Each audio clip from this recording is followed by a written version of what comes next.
Bueno, hola a todos. Vamos a cumplir con la presentación del último tema que tenemos planteado sobre preferencias temporales dentro del estudio del comportamiento del consumidor. Las preferencias temporales buscan evaluar y explicar el comportamiento de las personas entre las decisiones de compra en el presente versus las decisiones de compra en el futuro. Para esto, inicialmente, vamos a plantearnos dos periodos, periodo 1 y el periodo 2.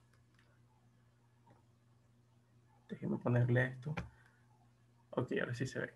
Tenemos periodo 1 y periodo 2.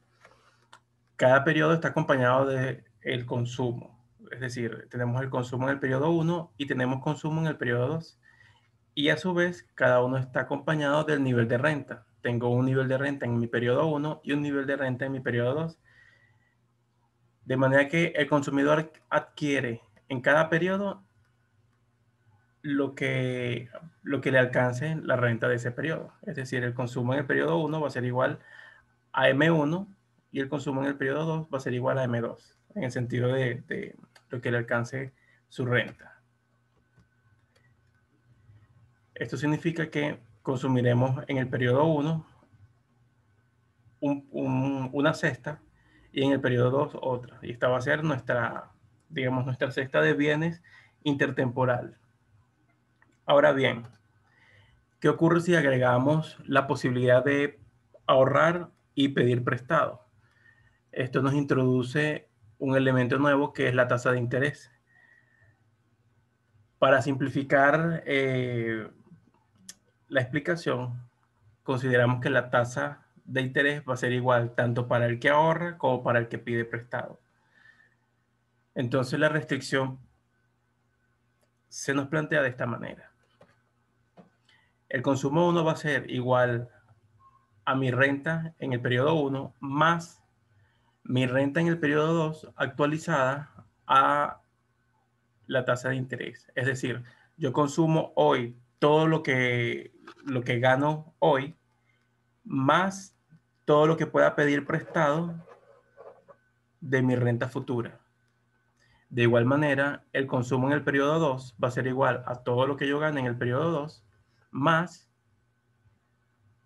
1 más R, que es mi tasa de interés, que multiplica a mi renta menos lo que yo consuma en el periodo 1. Es decir, mi renta en el periodo 1 menos lo que yo consumo en el periodo 1. Es decir, lo que yo ahorre, lo capitalizo a una tasa de interés y eso me suma a la renta en el futuro. Podemos ver simplemente que el factor 1 más R se comporta como la pendiente de esta función. Entonces, mi recta presupuestaria es una recta en la cual yo puedo consumir en mi periodo 1 un máximo que sería mi renta 1 más lo que yo pueda pedir prestado, que sería todo este triángulo. Mi consumo 2 será mi renta en el periodo 2 más lo que yo pueda ahorrar para este periodo. Si yo elijo este punto azul que estamos viendo, en donde el consumo 1 va a ser igual a la renta 1 y el consumo 2 es igual a la renta 2, lo que llamamos el punto de Polonio, no va a haber ni crédito ni ahorro. Todo este triángulo que vemos acá en verde es lo que yo puedo agregar a mi consumo en el periodo 1 pidiendo prestado. Y todo este triángulo que vemos acá es lo que yo puedo consumir en mi periodo 2 si yo ahorro. Es decir, si me ubico en una solución esquina, lo que implica que yo no consumo absolutamente nada en el periodo 1, lo puedo agregar al periodo 2 capitalizado a la tasa de interés. De igual manera, si yo me ubico en la otra esquina de la recta presupuestaria, estaría consumiendo toda mi renta en el periodo 1 más todo lo que yo pueda pedir prestado, comprometiendo toda mi renta del periodo 2.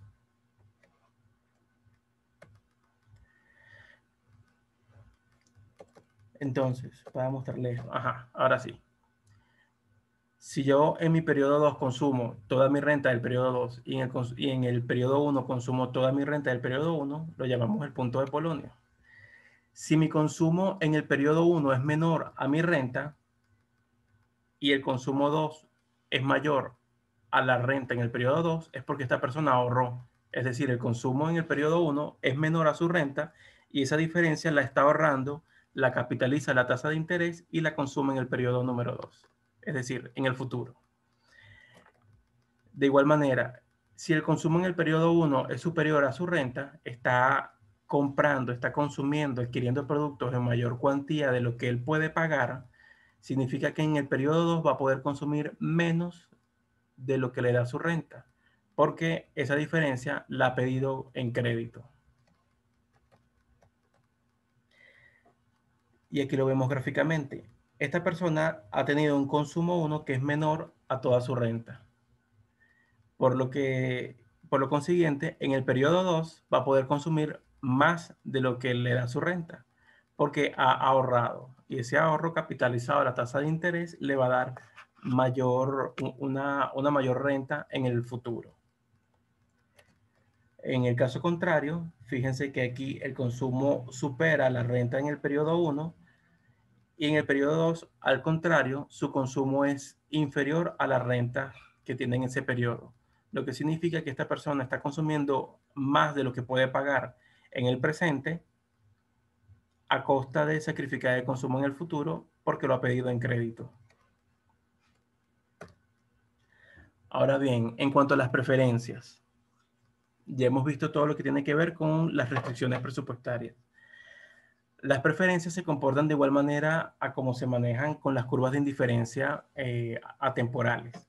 Es decir, cada curva de indiferencia compone un, un par infinito de cestas de bienes, en este caso del presente y del futuro, que me mantienen en un nivel de satisfacción. Mientras más alejado del origen, mayor satisfacción. Mi función de utilidad es una función que está compuesta por los dos pares de cestas de bienes del presente y del futuro. Las actitudes de las personas va a depender de sus preferencias con respecto al tiempo. Si una persona se ubica más hacia el consumo presente, serán prestatarios.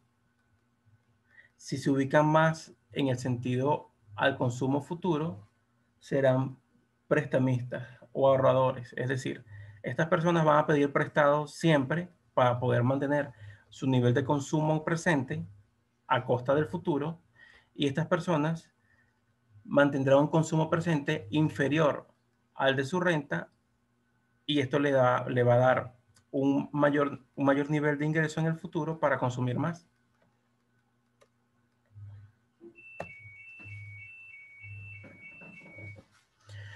Fíjense que cada punto en nuestras curvas de indiferencia temporales significa una combinación de ambos bienes. Y estas combinaciones representan la relación marginal de sustitución. Es decir, si yo me ubico en un punto y me traslado a otro, hay una variación en el consumo presente y una variación en el consumo futuro. Es decir, yo estoy sacrificando consumo futuro moviéndome hacia la derecha, consumo futuro para incrementar el consumo presente. Esta tasa a la que yo estoy dispuesto a sacrificar un consumo por el otro, lo llamamos la relación marginal de sustitución. Y este será el punto clave para llegar al equilibrio o para explicar cuál es la cesta óptima para las personas. El equilibrio se obtiene cuando la relación marginal de sustitución se iguala a la pendiente de la recta presupuestaria temporal, que en este caso es la tasa de interés, porque el precio del dinero en el tiempo es el interés. Entonces, cuando la relación marginal de sustitución se iguala a la tasa de interés, es porque esta persona está en el punto óptimo. Es decir, en este punto, la tasa marginal de sustitución o relación marginal de sustitución se iguala a la relación de precios, que en este caso es la tasa de interés de pedir crédito y ahorro. Recuerden que en este caso son iguales y por tanto la decisión óptima sería esta combinación de cestas de bienes entre el presente y el futuro.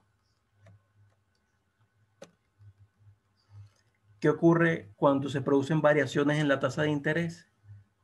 Fíjense, si esta persona inicialmente ha elegido el punto de Polonio y mi recta presupuestaria es la relación de la tasa de interés, un incremento en la tasa de interés conlleva a que si yo voy a pedir prestado, perdón, si yo voy a pedir prestado, si voy a adquirir crédito, puedo adquirir crédito que me va a dar una cuantía menor. Fíjense que el triángulo que me hace en las franjas rojas es menor que el triángulo con la franja negra.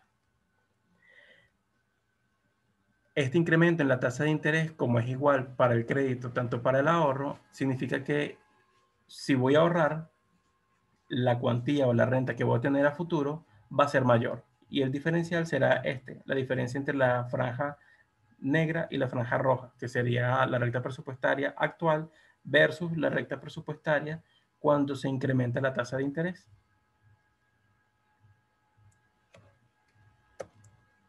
Entonces, si tenemos un primer escenario, una persona con unas preferencias temporales más hacia el presente y una recta presupuestaria determinada por la tasa de interés.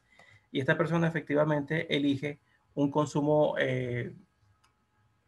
una cesta de consumos entre el presente y el futuro que le da mayor preponderancia al consumo presente. Y ocurre un incremento en la tasa de interés, entonces esta persona se verá identificado por un consumo orientado hacia el ahorro, porque la tasa de interés implica, el incremento en la tasa de interés implica que mantener su consumo presente va a ser más costoso, en cambio que ahorrar para el consumo futuro le va a dar un incremento en su consumo futuro. Esto demuestra que el manejo de las tasas de interés impacta las decisiones de consumo entre el presente y el futuro de las personas. En resumen, vemos las restricciones temporales, es decir, las restricciones que se le plantean a una persona entre su consumo presente y futuro, que siempre van a estar relacionadas con la tasa de interés, las preferencias de la persona entre el consumo presente y el consumo futuro, que va a depender siempre de las preferencias subjetivas de las personas, el equilibrio, que es cuando las preferencias subjetivas coinciden con la restricción presupuestaria, es decir, con la tasa de interés, y los escenarios posibles cuando las tasas de interés incrementan o disminuyen. Y en consecuencia, cuáles serán las decisiones que tomen las personas ante esas modificaciones en la tasa de interés. Eh, para esto es importante que lean el tema número 10 del libro de Varian. Ese lo tienen en la página. Y les voy a dejar de tarea que evalúen la incorporación de la tasa de inflación. Ese análisis está en el capítulo 10. Bueno, es todo hasta acá. Muchas gracias.